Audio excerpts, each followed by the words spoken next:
ఎన్టీఆర్ జిల్లా నందిగంలో కురిసిన భారీ వర్షాలకు పంట పొలాలు నేలకొరిగిపోయాయి. అకాల వర్షం రైతన్నలకు తీవ్ర నష్టాన్ని మిగిల్చింది.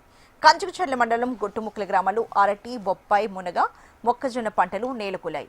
అధికారులు వచ్చి చూసి వెళ్లారు కానీ పంట నష్టం నమోదు చేయలేదని, ప్రభుత్వం నష్టపరిహారాన్ని అందించాలని రైతన్నలు కోరుతున్నారు. ₹1,00,000 పంటల సాగుకు ఖర్చు చేశామని, పెట్టుబడి కూడా చేతికి వచ్చే పరిస్థితి లేదని రైతన్నలు వాపోతున్నారు. ప్రభుత్వం వెంటనే స్పందించి తమను ఆదుకోవాలని రైతులు డిమాండ్ చేస్తున్నారు. 8 ఎకరాలు వేసానండి. 4 లక్షలు పెట్టుబడి పెట్టాను. ఒక 20 రోజులు ఆగితే అకాల వర్షం మాకు గింజలు చేతికి వచ్చాయి. ఇప్పుడు అటు ఇటు కాకుండా మన నట్టేడ ముంచింది. దీన్ని ఏం చేయాలో పరిస్థితి అసలు ఇంతటితో పోయినా ఒక 30 పైసలు చేతికి వద్దాం అనుకుంటున్నాం. ఎందుకంటే లేబర్ చేత చేయించుకోవడానికి, లేకపోతే పడపోతే మిషన్తో కోయించుకునే వాళ్ళం బాగుండేది మాకు. అదే ఈ ఈఆర్ఓలు ఇద్దరు వచ్చి చూసి ఫోటోలు తీసుకొని పోయారు. మాకు ఆర్డర్ వస్తే మేము పంపిస్తామండి అని చెప్పి వెళ్ళారు. నేను 5 ఎకరాలు అరటి వేసానండి. ఈ అరటి తోట వచ్చేసరికి ఎకరానికి ₹2,00,000 ఖర్చు వచ్చిందండి.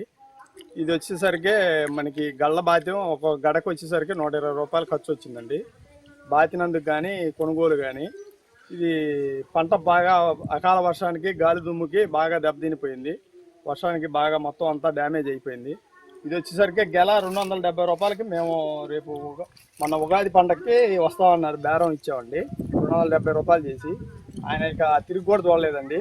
ఈ వర్షానికి దెబ్బతినిపోయింది, మొత్తం కింద పడి డ్యామేజ్ అయిపోయింది. ఏం చేయాల్సిన పరిస్థితి అర్థం కావట్లేదండి. అధికారులు ఈఆర్ఓను ఈ మన రైతు భరోసాలో కుర్రోడు ఒకడు వచ్చాడు, చూసుకున్నారు, వెళ్ళిపోయారు.